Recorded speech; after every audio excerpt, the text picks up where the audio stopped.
GR Yaris Store. Silat-silat dengan pesona pun kena, betul tak? Assalamualaikum dan selamat sejahtera. Hari ni kita nak remake sebiji Toyota GR Yaris. So yang mana belum tahu lagi pasal GR Yaris ni, ini antara kereta yang orang kata build for rally ya. Kereta-kereta nak kanjo, toge, kita boleh pakai GR Yaris lah. Ini dikira kategori kereta sukan lah. So dia datang dengan enjin 1.6 turbo, 3 silinder sahaja, macam S70. Tapi memang tak sama lah dengan S70. Tapi dia manual, horsepower dia lagi tinggi lah. Horsepower anggaran on paper atau kita panggil crank horsepower dalam 300 lah. Ada yang cakap 29, ada yang cakap 300, 310 kan. Lebih kurang macam tu, crank horsepower lah, bukan wheel horsepower.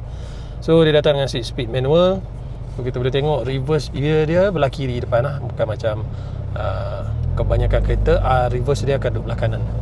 Kereta ni kalau by driving experience senang cilok orang cakap. Nak cilok-cilok menanglah kat GR Yaris.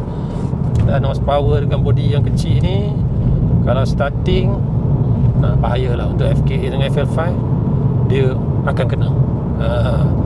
Tapi kalau dah naik highway top speed, mungkin GR Yaris ni akan ketinggalan sedikit lah. Jadi 4 wheel drive lah. Dia ada beza lah. Berbanding FKA dengan FL5, dia front wheel. Macam A45S 4 wheel. Subaru kebanyakannya STI 4 wheel. Bukan kebanyakan lah, semua STI 4 wheel lah.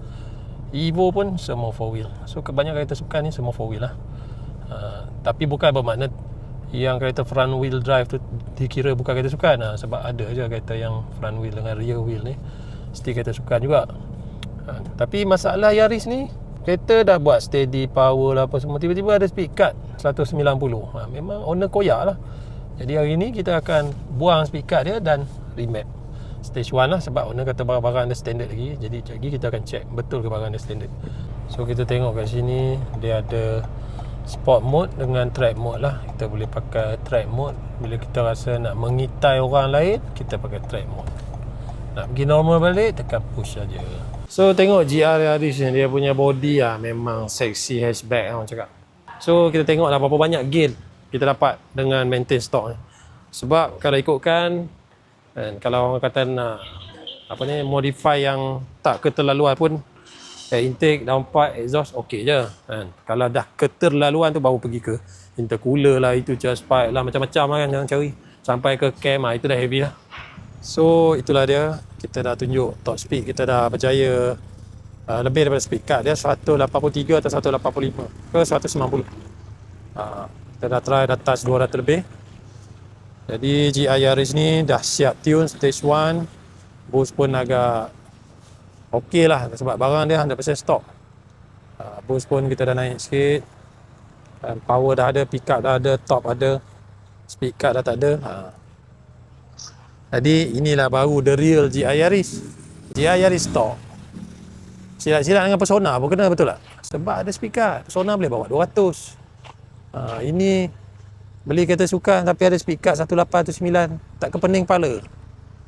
Jadi kalau korang nak remap, tune GR Yaris, Toyota GR Yaris ni 1.6 turbo, 3 silinder, bolehlah roger kami ya. Nak beli barang-barang performance part baru, nak remap pun boleh, nak buat stage 2 boleh, stage 1 boleh, nak terpulang lah. Apa-apa roger, okey. Assalamualaikum dan selamat sejahtera.